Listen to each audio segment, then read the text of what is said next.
The 4-3 Los Angeles Chargers traveling to the 2-6 Cleveland Browns showed us signs of life. See if they can keep on showing some signs of life. It is crossover Thursday. Locked on Chargers, locked on Browns. Everybody, buckle in.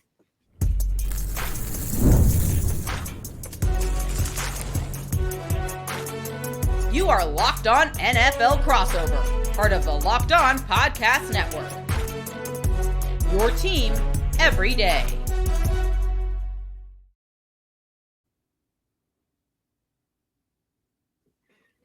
It is crossover Thursday. I'm your host, Jeff Lloyd from Locked On Browns. We are joined by Locked On Chargers host David Droegemeier. It is going to be an interesting one.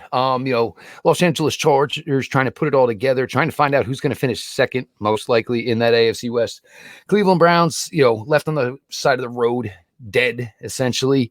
A lot of Browns fans feeling better about this team now. I think a lot of them are feeling better because their own affirmations were confirmed that they had no choice but to change the quarterback and show signs of change. But David, road team, Chargers come in here. I believe at the time it's either 2 or 2.5 point favorites. The Chargers come in here. And it seems odd because, Chargers, Browns seem to tee it off almost every single year for two teams that aren't actually in the same division. But Chargers, obviously brand new head coach. Team is 4-3, trying to, change the identity, becoming more of a Jim Harbaugh team led behind this great, brilliant young signal caller in Justin Herbert.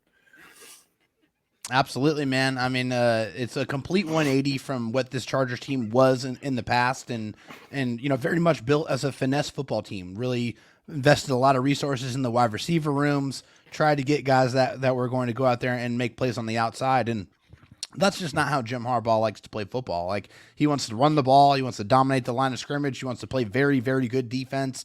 And at least a couple of those things have happened. The Chargers have the number one scoring defense in the NFL, allowing only 13 points per game. They've been absolutely spectacular in that front.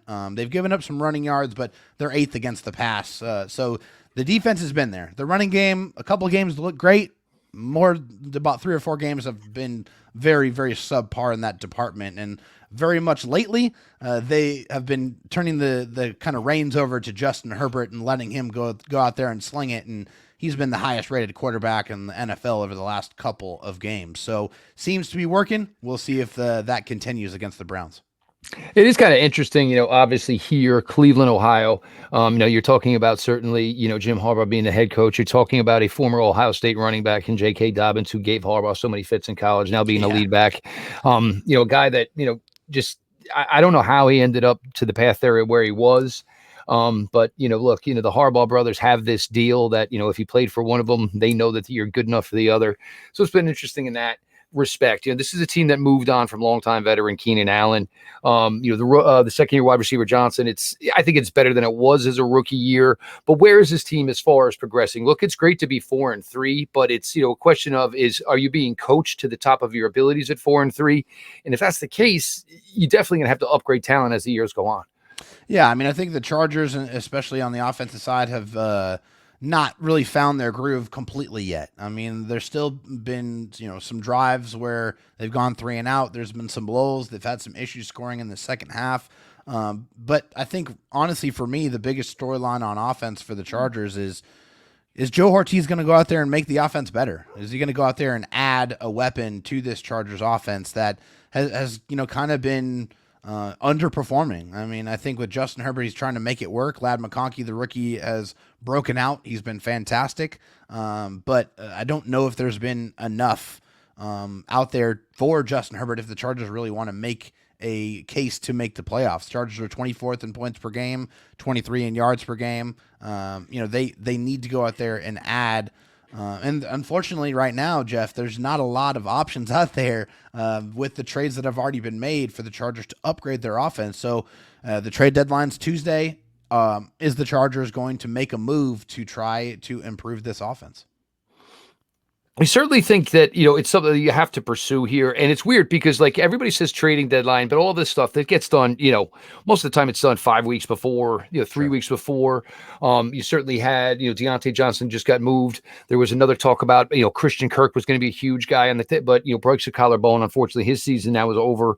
But Now, with that in the transition for making this team more into, something that's going to work for Harbaugh. But dude, let's talk about this defense, David, because I mean, look, only giving up 13 points a game, and this is kind of a ride the Browns were kind of on last year. Their defense were really, really, really good, and it was pretty much a consistent factor early in the season that kept them in games and helped them to win games. It kind of seems to be that's kind of what's setting the tone right now for Los Angeles. Yeah, the defense is definitely the tip of the spear for the Chargers this year, which is insane to say because it was really, really bad under Brandon Staley for the last kind of 3.5 seasons or however long he was here. He authored the number one defense in the NFL with the Rams, and then we just never really saw any semblance of that outside of maybe a few games. The Miami Dolphins game, I think, comes to mind where they're really just completely dismantled them. But those performances were few and far between. I think what we're seeing here under Jesse Minter is more consistency. Like they are a lot better against the pass. They swarm to the football. They're much better tackling teams. They don't allow a ton of explosive plays, which the Chargers hemorrhaged explosive plays last year under Brandon Staley. So that has been a completely 180-degree difference there from the Chargers. And also, I think it kind of makes me a firm believer that I want my defensive coordinator to be only the defensive coordinator and not have to focus on the entire duties of the entire football team. It just looks like it's really working out in that sense. Now, as far as the biggest storyline on defense for the Chargers in this particular game is, can they keep their pass rush going with Jameis Winston at quarterback for the Browns? Like, he's going to sling it, man. He's going to throw it out there. He's going to let his wide receivers go make a play for him. And so the Chargers pass rush looked a lot better. Last year they had 5 different Chargers, last week, 5 different Chargers that got a sack last year. The problem has just been the consistency with only 2 total sacks against the Broncos and the Cardinals in the previous 2 games. We also, found out that Joey Bosa was back at practice today, which is great. He did not have a setback. So that's going to be a big storyline for the Chargers going into this game is, can they get pressure on Jameis Winston, heat him up, make him uncomfortable in the pocket, and get rid of the ball before he necessarily wants to? Because, man, if he has time, he will sling it, and you don't want to be in that situation because then you're liable to be in a shootout. No question about it. Crossover Thursday from the Locked On Podcast Network, Locked On Browns, Locked On Chargers, presented to you by Prize Picks, of course. David, one of the darlings of last year's draft class, Ladd McConkey, and there wasn't a team that was trying to, not profess their love for him. There wasn't a fan base that wasn't trying to find a way to put Ladd McConkey, into their team's draft plans. Chargers got him. And I think one of the most impressive things about last week is it was probably going into Thursday. They didn't have any idea whether or not he was even going to be able to go. And then he goes and hangs 6 for 111 and 2 scores against the Saints. Pretty crazy performance there from Ladd. And I think Ladd and Justin Herbert have really started to get on that same page. That trust is definitely there. You can see it, that chemistry, not just on the short and the intermediate routes. They're starting to target him deep down the field and really showcasing that long route running ability too. Ladd came into the league as an immediate NFL ready route runner. Like his routes are so precise. They're stemmed off. He presents a friendly, sight picture to the quarterback, and he catches the ball and he makes plays, man. So I think the arrow is only heading up in the upward direction for Ladd McConkey, and he's going to continue to be featured in this offense because he's already proven in very short order that he is reliable on first down, second down, and third down. So they are definitely going to continue to feed Ladd McConkey no matter who they add or don't add to this offense. Yeah, I mean, it felt like it was, 13, 14 years of Keenan Allen, and now it's going to be a 13, 14-year run probably for Ladd McConkey, just doing the same type of style, same type of production. We're going to continue here, Crossover Thursday, Locked On Chargers, Locked On Browns. We've talked Chargers, we'll talk a little Browns, and stick around for segment 3. We'll come up with some keys to victory for both teams. Everybody stick around.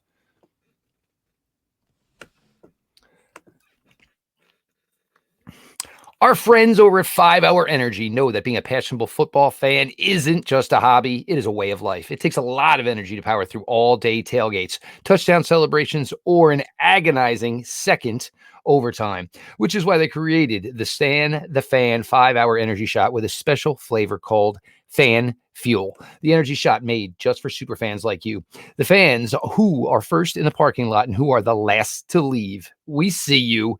Now, when you talk about this shot, it gives you something just to keep you through. And look, we get excited, certainly, David, for Ladd McConkey touchdown.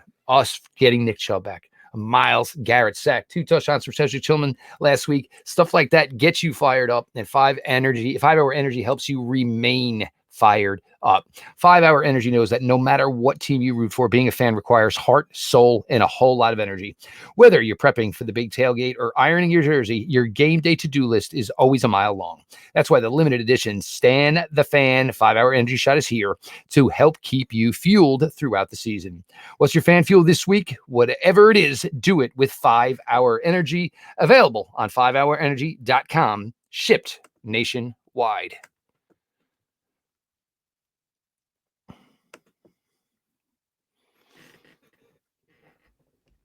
Crossover Thursday, Locked On Chargers, Locked On Browns continues. Your host from Locked On Browns, Jeff Lloyd, David Droegemeier from the Locked On Chargers podcast. Now, when you got into this last week, I think for most everybody going into this Browns game, and look, I had been saying it for a month, and look, I understand you say what you say at press conferences. A lot of it is just BS, and it's right. you don't want to give up much, but you also want to say something. But the thing that I know most of this fan base had problems with is that week in, week out, it was Deshaun Watson's going to be the starting quarterback because we feel Deshaun Watson gives us the best chance to win. Well, for all of us, it was, well, prove it. Play somebody else and show us. Yeah. And if that's the case, we'll believe it. Now, look, the Ravens certainly didn't play their best last Sunday. The Browns do, have an advantage in that game. They know the Ravens so well. We did the crossover last week with Kevin Ostreicher from Locked On Ravens, and I said the one advantage the Browns have in this game is there's nothing for the Ravens to go off of. It's not like you're firing up the old Jameis Winston Cleveland Browns film and saying, all right, well, this is what we're looking for. But what you said to close out the earlier segment, and what I said to Kevin at the time is, Jameis Winston's going to go down dying throwing. He is going to go down swinging. He gives you a puncher's chance. There's not much athleticism in that body, so he's not saying, let me see what my legs can do for me. None of that stuff. Granted, the offensive line had their best performance of the season last Sunday. They made the move. Jedrick Wills was going to be out regardless. A lot of people now for a year and a half, we've been saying we'd love to at least just see DeJuan Jones at left tackle. Are we sure he's just a right tackle? He struggled early in the year, was injured, had a rough offseason, was rehabbing, was up to 415. Was not good. You're 6'9", almost 6 foot. Look, DeJuan Jones is a big dude to begin with. Sure. He probably plays in the 370 range. So not having a full off season, and then it came out that his weight was up. Obviously working diligently to get the weight down. Sure. All of a sudden, DeJuan Jones is back to the player that the Browns were so excited about. Getting in the 4th round last year. Put him at left tackle. He looked good. Jedrick Wills returned to practice today. I don't think it's going to matter, to be honest with you. The Browns want, because they know Jedrick Wills is gone at the end of the year, so they want to get an early evaluation. Can DeJuan Jones be their left tackle of the future? Batonio, Wyatt Teller was back. Jack Conklin's working through the kinks. He's on his way, getting back to himself. Nick Chubb now has 2 starts back under his belt. You started to see it a little bit on Sunday. There was one, maybe a cut to the left, jump cut to the right, and it was like, wow. Now maybe a guy's getting a little bit of confidence back. Because once you start making cuts like that, it shows that you have belief in your knee and that it's healing. The tough side, it's all the mental part, Jeff, right? Sure. I mean, whenever you have an injury of that nature that's so severe that you're like, man, I know I did the work, I know I did the rehab, but can I trust my body to go out there and do what I needed to do to go out there and play to the best of my ability? And I think Nick Chubb is still trying to get that 100% confidence level back. Yeah, there's no question. And look, he's been through it, obviously, in his days at Georgia. And the thing that I found most impressive last week was he played in the first game against the Bengals, came back, and there it was Wednesday. And it was, Nick Chubb, full participant. So it was like, wow, basically, like a fish to water, just all the way back. The defense, it was their best showing of the season last week. You're going to be without JOK this week. He's already been ruled out, suffered a neck injury. Things look good, but the Browns will have the bye after the Chargers. So with a serious injury like that, you're certainly not going to mess around. No. Denzel Ward in concussion protocol again. Look, this is 6 overall. This is second this season. Again, second you have this season. Second this season, 6 overall. I mean, it's getting to be a nervous point here with Denzel Ward. Look, that's a decision that only one person's going to be able to make, but you do have your worries about him. So you have to think Denzel Ward could be out of this game as well. Yeah. Now, those are 2 of your top defenders to this point this season. Martin Emerson, Greg Newsome. They played better last year than they have played this year. certainly played a little bit better last week. You might not have Jordan Hicks either, which means you probably are going to start 2 reserve linebackers, although second-year linebacker Mahmoud Diabate has really, really picked it up, had 7 tackles and a sack, 2 tackles for loss last week. Certainly impressive from him. You're starting to get all your safeties back, Juan Thornhill, McLeod, Grant Elpit. All these guys are back in the fold, but they need to continue this because you can't just think that Jameis is going to go out every week and throw for 330 and 3 scores. Right. So you need the defense to start playing a little bit better in that respect. But, it's starting to come around. Now, do I think they're going to magically save the season and get it to the point where 2-6 is all going to turn into 11-6 or 10-7? Probably not. It's a Herculean task to ask. But for us and me and many kinds who follow this team and cover this team like we do, we knew this product was better than 1-6. Yeah. And I think we were just kind of getting, to the point where we were getting aggravated because we kind of felt like we were being fooled a little bit. Because, look, we know we've seen better. We've seen DTR win with this team. And that was the most frustrating thing is we've seen DTR win this with Kevin Stefanski. We've seen Baker Mayfield win with Kevin Stefanski. We've seen PJ Walker win with Kevin Stefanski, Joe Flacco. We have seen numerous quarterbacks, and certainly James Winston. We've seen all these other quarterbacks play well within the system. The one guy we didn't is the one that they made the $230 million investment in and traded 3 first-round picks for. So now it's gone, and obviously he will not be coming back this year. And for all intents and purposes, I don't think we're ever going to see Deshaun Watson, in any way, shape, or form, with the Cleveland Browns. I mean, colossal mistake. And, most important thing with any mistake is understanding and realizing it's a mistake and bailing. Sunken cost is the stupidest thing anybody can do. And for that contract in particular, Jeff, that is the only contract in NFL history that's 100% guaranteed. So every single penny is going to get put in Deshaun Watson's pocket, whether he plays another down or not, unless they have some kind of injury protection in that contract. He is going to make out like a bandit. Kudos to his agent. But going into this game here, obviously knowing that Deshaun Watson is probably not going to ever put a Browns uniform on ever again. But we do know that Jameis Winston is going to be the quarterback there. What do you think is the biggest storyline on offense for the Browns going into this game? I think the thing is the Browns just, Amari Cooper was a great player for them for 2 seasons plus. But the problem was it kind of turned into the Amari Cooper show. True. And, Amari was getting 15, 16 targets and probably deserved them. There's no question about it. But the problem was, how are you developing anybody else? What's your wide receiver room going to be like down, going down the road? Meanwhile, a guy like Cedric Tillman, now in his 3rd year, there were questions, certainly, 2nd year rather. There were questions about, where was his development going to be? Well, 2 games without Amari Cooper. He's got 8 for 81. Last week was 7 for 99 and 2 scores. So you're seeing the development there. Elijah Moore got lost in the shuffle. He had 8 receptions last week. Jerry Jeudy, which was another move, and obviously a player that you've seen a lot of over the years. Bigger numbers for him last week as well. David Njoku still out there making plays for this team. The thing is if you don't have Amari Cooper, it gives you the element of surprise. Yeah. So you don't necessarily know where the ball is going to go, which gets this offensive system back to where it was in the beginning of the Stefanski regime. And basically there is no set featured guy. Yeah. We'll throw it to anybody. Whoever's open is going to get the ball. It could be the second tight end. It could be the 3rd wide receiver. It could be the 1st wide receiver. And I think that's what Jameis was able to do on Sunday. It was just find the guy who appears like he has the most separation and throw it to him. Yeah. And, he continuously did it. Look, was he wild at times? There were a couple of balls that certainly could have been intercepted. 23 of 34 is good. It's not absolutely great as far as, accuracy and completion percentage, but it was kind of confirmed what everybody thought, that not necessarily every part of the system was broken, but it certainly seemed like it was broken from the quarterback's standpoint of it. So we'll see. Does it carry over? But of course, now you're also talking about a team who's only getting 13 points a game and has some film on Jameis Winston and this Cleveland Browns offense. We're going to head on over to segment 3, Crossover Thursday, presented by Locked On Podcast Network. Also, thanks Prize Picks for sponsoring us. David Droegemeier for Locked On Chargers, Jeff Lloyd, Locked On Browns. Everybody stick around.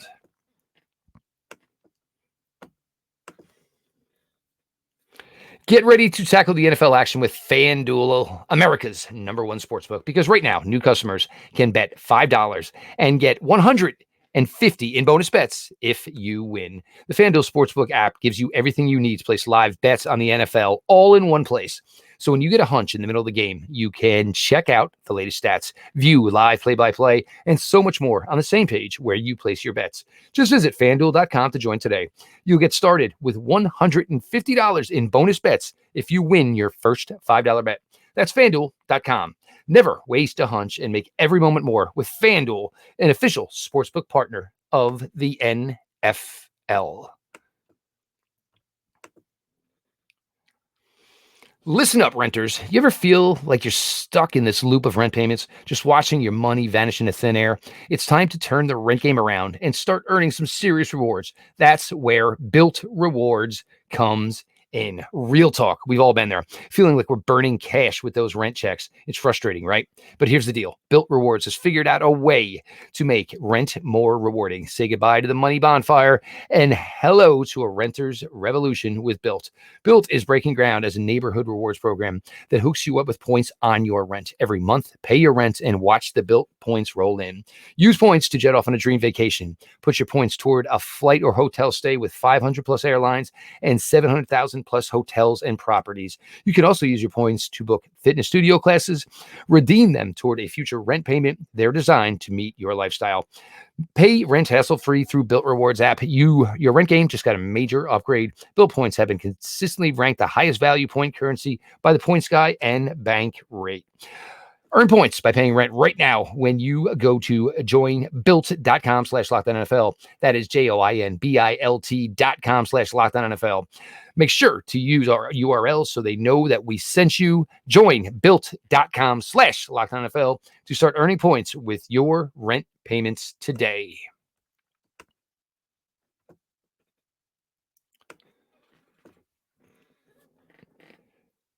Crossover Thursday presented by the Locked On Podcast Network. Locked On Browns, Locked On Chargers. Your host, Jeff Lloyd. Your host, David Droegemeier. Big one Sunday. Browns trying to get to that illicit third win, go into the bye week. We'll see what goes on there as far as trade deadline. Will the Browns make a move? Ironically enough, Tuesday, November 5th. There'll be a lot going on in this country, but at least for 32 of us here at the Locked On Podcast Network, our eyes will be somewhere else as well. David, though, look, this is a team that's been playing well. A team with good defense usually travels. The opportunity to get to 5-3 has to be really, really appealing with the Chargers. Maybe understanding you're not going to catch the Kansas City Chiefs, but you want to maybe get to where hopefully you can get some separation. It's going to be tight between certainly the Chargers and the Broncos. Maybe we can help you guys out in a few weeks when we head out to Denver. But some keys to the game for the Los Angeles Chargers, David. Yeah, so the three keys for me in this game, if the Chargers want to come off with a victory, number one, Justin Herbert has to stay hot. Number two, win on third downs. And three, the rookies have to continue to keep playing high-quality football. So Justin Herbert, the last 2 weeks, Justin Herbert has been one of the hottest quarterbacks in the NFL, but they've gone 1-1 over that stretch. Back-to-back games, over 300 yards of total offense. The Chargers really can't afford for Justin Herbert to have a bad game, especially with the lack of the running game that they have seen the last few weeks. Offensively, he's a type of quarterback that elevates the talent around him, and very much like Jameis Winston, if you are open, the Chargers and Justin Herbert will get you the football. He does not care who you are, where you got picked, or when you got signed. That does not matter to Justin Herbert whatsoever. Win on third downs. If the Chargers win on third downs on both sides, they're going to win the game. They held the Saints to 2 for 16 on third down last week. That's 12.5% success rate.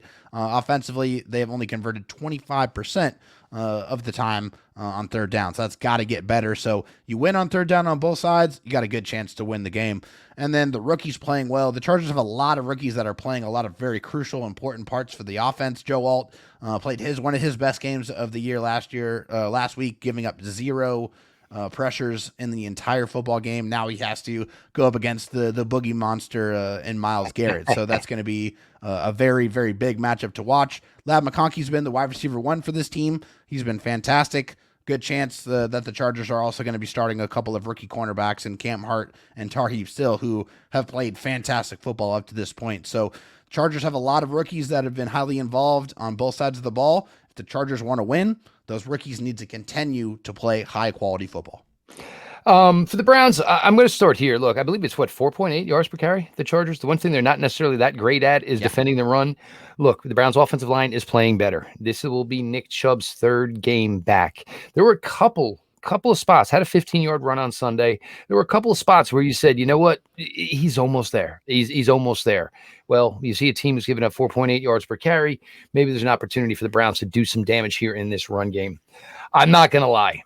A guy like Ladd McConkey scares the living daylights out of me. I have watched guys like this just absolutely torture the Cleveland Browns for years upon years upon years. And knowing that there's a really good shot that Denzel Ward will not be a part of this party probably makes it even worse. So all eyes certainly on, I believe it's number 15. I always want to say 84, but that was college, of course, 15, Ladd McConkey, who's really coming on. The other one, and I'm going to say it like I said it last week. Look, it's not over. Your season isn't over. I mean, it is still, it'll be November then, but it is still early. You are not even at the halfway point. You need to show up. And even anybody who might be questioning about whether, they're going, you're going to do that. You got to look at guys like Nick Chubb. You got to look at guys like Myles Garrett, Joel Bitonio, now even Jameis Winston. Because even though you're 2-6, if you're not going out there giving 110%, you're going to hear it from these guys. Oh, yeah. So look, you, as much as 1-6 stunk and everybody felt bad about it, everybody carries the same amount of guilt. Everybody carries the same amount of, basically being involved, and you are part of it. Right. So you want to change it. Yeah. You want to carry it. You want to change it. The only way you can do it is 1 week at a time. And this team it's always been win the week, win the day, Well, that shouldn't change. You know what I'm saying? These lovely mantras that everybody has, we don't use them in good times. We certainly have to use them in bad times as well. So try and run the ball. Try to slow down Ladd McConkey, because he is the one that really gives me the fear here. And the other thing is continue to play for each other. It is, 53 is one. That is the way it should be. And, I think this team, it was really surprising last week that it came to this. And it was surprising because it was the Ravens. And the Ravens had just come off a Monday Night Football and basically beat the living daylights out of the Tampa Bay Buccaneers. Yeah. But you start to got the thing of, all right, we're going to stick around if you're going to show us some heart. If you're going to show us you care, show us some effort, we're good. We're all going to be here. Browns fans ain't going anywhere ever. They're just not like that. They're very loyal. As loyal can be. Yeah. So, but it should be a good one on Sunday, 1:00, Cleveland Browns Stadium. Chargers come in, Cleveland Browns. If you're looking to your FanDuel lines, like I said, right now is about 2.5. My guess, it probably would go a little bit closer to maybe the Chargers favor a little bit more, because JOK is going to be out. There's probably going to be no Denzel Ward. So you want to put your wagers, you know what you're working with. Put together a Prize Picks lineup. I will highly suggest putting Ladd McConkey probably in that lineup if I were you guys. Big thanks to Prize Picks, obviously, for always sponsoring us here. Crossover Thursday, presented by the Locked On Podcast Network, Locked On Browns, Locked On Chargers, Jeff Lloyd, David Droegemeier. We appreciate all of you who make the show your first listen every single day. Make sure you become everydayers. Subscribe to both channels. Get in for all the action, good and bad. And like I try to tell all these, sometimes the content when the team isn't doing very well might be better content than when the team is doing good. Trust me, because as much time as we all put into this, when the team isn't doing well, we are usually a little aggravated ourselves. So you usually get really A+ content. The shows are always available. They're always free wherever you get your podcast. Appreciate everybody for listening along, and enjoy the game on Sunday.